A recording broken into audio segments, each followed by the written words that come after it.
Welcome back. You're watching Buy or Sell. It's now time for us to focus on your mutual fund and insurance queries. In the meantime, the market's down nearly 0.5%, so that's not looking very exciting this afternoon. We've got Harsh Rungta, CEO of ApnaPaisa.com, joining us from Mumbai as well. First up, we have with us Pushkar, I believe, who calls in. Pushkar calls in from Hyderabad, and he's 38 years of age. Hi, Pushkar. How can we help you? Yeah, hi. I just wanted to clarify a few things about my mutual fund portfolio. I have given my detail. I have my SIPs in Franklin Templeton Growth. I have in Prima Plus of Franklin Templeton, HDFC Prudence, HDFC Top 200, HDFC Tax Saver, Reliance Growth and Reliance Vision.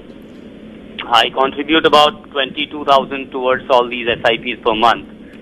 Now, I am in here for the long term, 10 years above. So I just wanted to know whether my portfolio is all right, or do I need to add some more funds or debt, focus towards some debt funds also, or is this good enough? Right, Pushkar. Harsh, I know the investors probably made a good sort of variety of funds where he's put his money in, but I'm assuming he's actually handling this himself. He oversees what he's got. Too many to handle, wouldn't you agree with me? Some sort of consolidation required.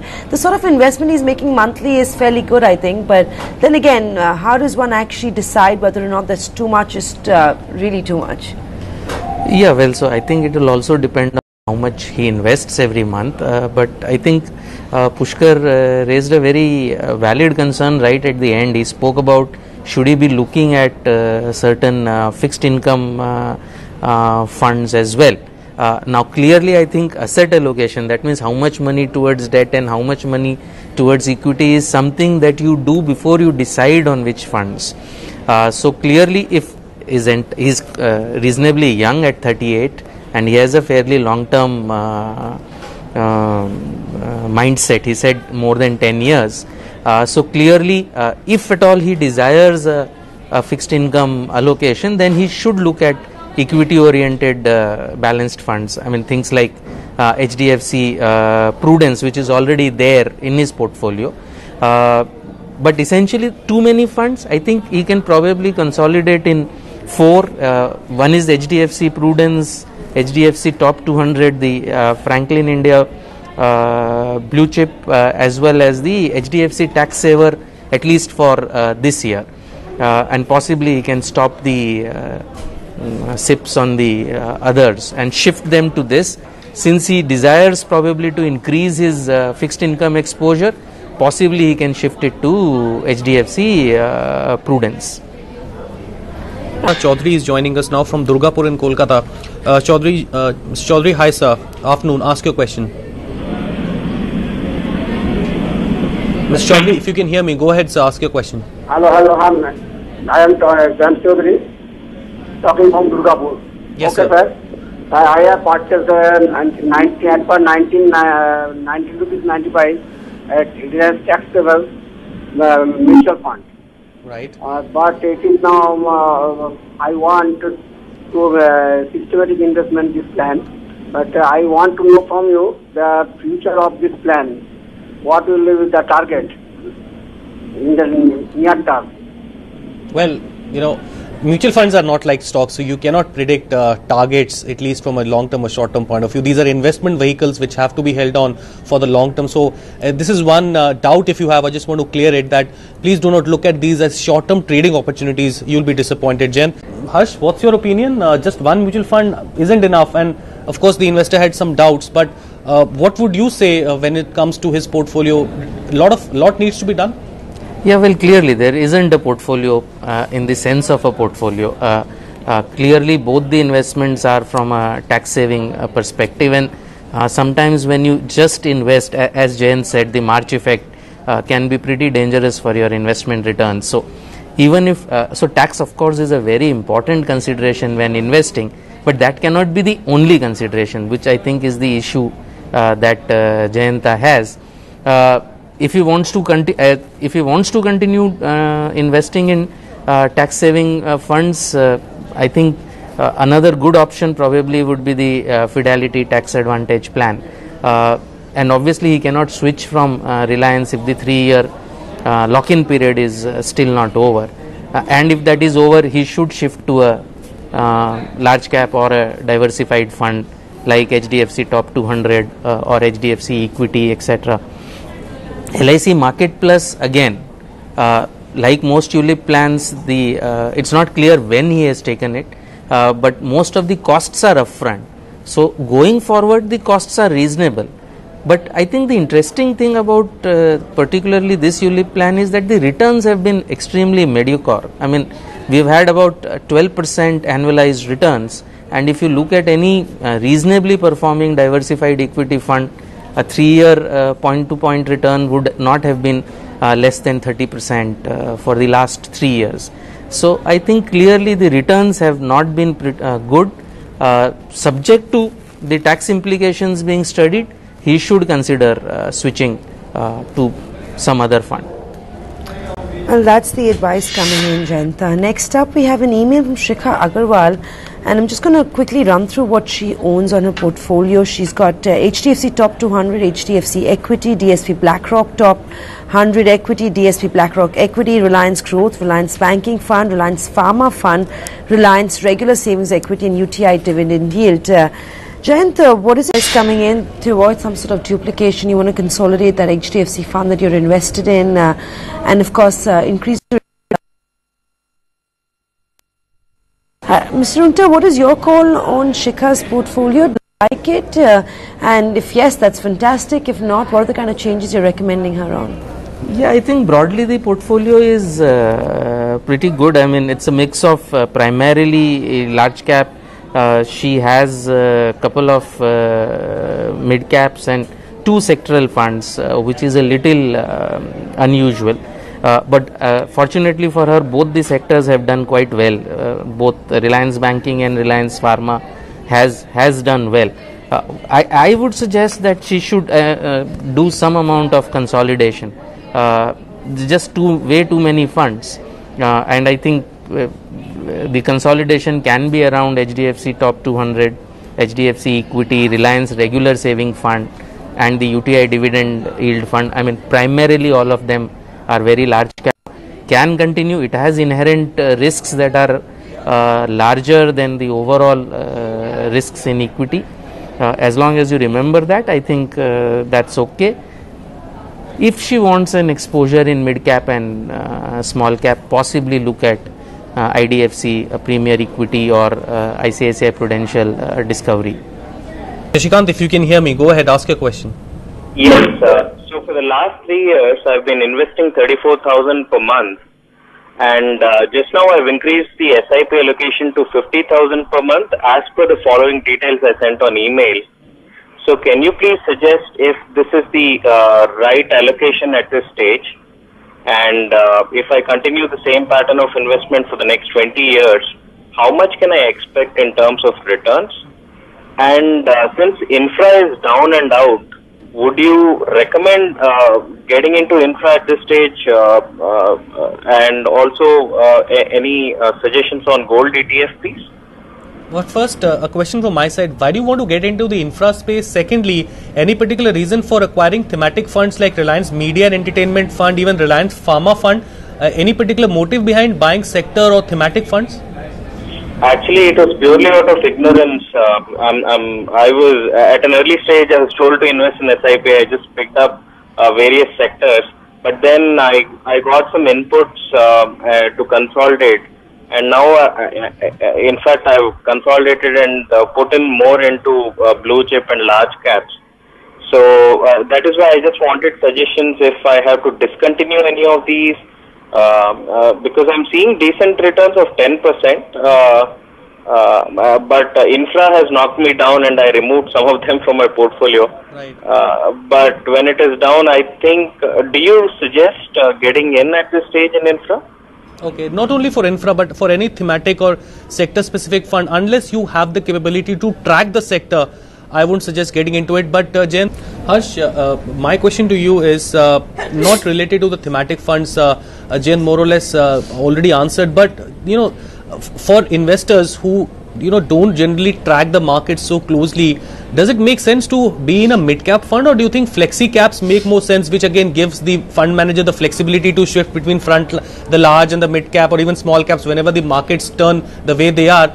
And of course, if gold is to be in his portfolio, in which form should he actually buy it? So let me answer the second one first. I think clearly on gold, especially for a regular salaried person, a typical SIP into a regular gold fund, there are currently only two, Kotak and Reliance, which in turn invest in their relevant ETFs. Although there is a double charge, but then you save on the demat charges and the brokerage, more or less it works out the same. I think at overall 10% allocation to gold out of your overall portfolio, I think is something that Jayan should definitely look at. The client should definitely look at. The other one as to do you do flexi cap versus mid cap? I think on the long run there is absolutely no issue with investing in funds that specialize in mid cap, as long as you have overall exposure in large cap. So a small portion exclusively in mid cap may not be a bad idea. Again, I think mid caps is something that's going to go through a bit of a roller coaster. So I think you need to be a patient investor. Some of the funds that he has today, I don't think have done too well. Possibly he can switch it to, as I mentioned, IDFC Premier Equity or ICICI Pru Discovery. One interesting thing is, I assume he has some fixed income exposure somewhere, because all these are equity exposures. There should be some fixed income exposure, which probably he has in terms of a provident fund or public provident fund or employee provident fund at least, because some amount of fixed income exposure is also good. We have with us Prashant Nair. He's a software engineer calling in from Bangalore. Hi Prashant, what's your query? Hi, I have some SIP-based mutual funds which are HDFC Top 200, DSP BlackRock Top 100, DSP World Gold Fund, ICICI Dynamics, and HDFC Mid-Cap Opportunities. I just want to ask two things. One is it this diversification is enough, or from a long-term perspective, do I need to add in anything else to for all other things? Right. So Runta, you've looked at Prashant's portfolio. He's got a fairly diversified mix of funds that he invests in. He does also indicate, or rather ask, if the diversification is enough. Should he be adding any more to his portfolio? And secondly, he also says that he's looking at some investment from a retirement perspective. I'm assuming that would be more safer investments as opposed to equity related funds, right? How old is Prashant? How old are you? Okay. Prashant, I don't know if you can hear us, but can you tell us how old you are? 32. Okay. So I think retirement is quite some while away. So obviously, I think whatever asset allocation he does, I think equity would have a major part of that, because it's at least a good 25 plus years away. I think he has diversification is decent, although the gold fund that he has is essentially actually a feeder fund that feeds into a worldwide gold fund. Possibly, I think it might be better if 10% of whatever he is saving, he would put in a regular gold fund in India, which invests in physical gold, which could be, as we said, typically if he likes SIP, basically could be the Kotak Gold Fund or the Reliance Gold Fund. The large caps are pretty good that he has. Possibly in terms of the small and mid cap, the funds that he has haven't really done that well, and I think he could select IDFC Premier Equity or ICICI Pru Discovery to the extent that he wants small or mid cap exposure. I also think, Prashant, that you had some questions on your insurance exposure. What was the question that you had? And talk about our next query. We have email from Anuj Shioran, who's writing to us from New Delhi.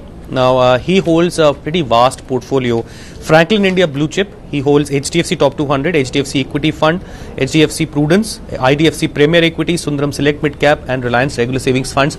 This, he also has a couple of investments in LIC funds, LIC plans, I believe. Jeevan Anand, Komal Jeevan, Jeevan Saral, Jeevan Tarang, and he's taken coverage of close to about 15 lakhs in each of them. So that's how his portfolio is looking like. Mr. Rungta, let me start with you first. Again, having significant high exposure to all the top quartile funds. For instance, you have HDFC Top 200, Franklin India Blue Chip. So more or less the investments of these funds, I think, would be in the same company. So there is no point in holding two funds of the same kind. However, that said and done, what's your suggestion to him? Mid-cap funds, are they looking good? For instance, Reliance Regular Savings Fund, and of course not to forget the significant investments he's making in the LIC plans. So I think the fund selection is more or less okay, except for this Sundaram Select mid cap. And I think the other question that you raised about funds having similar investment patterns and therefore it is unnecessary duplication.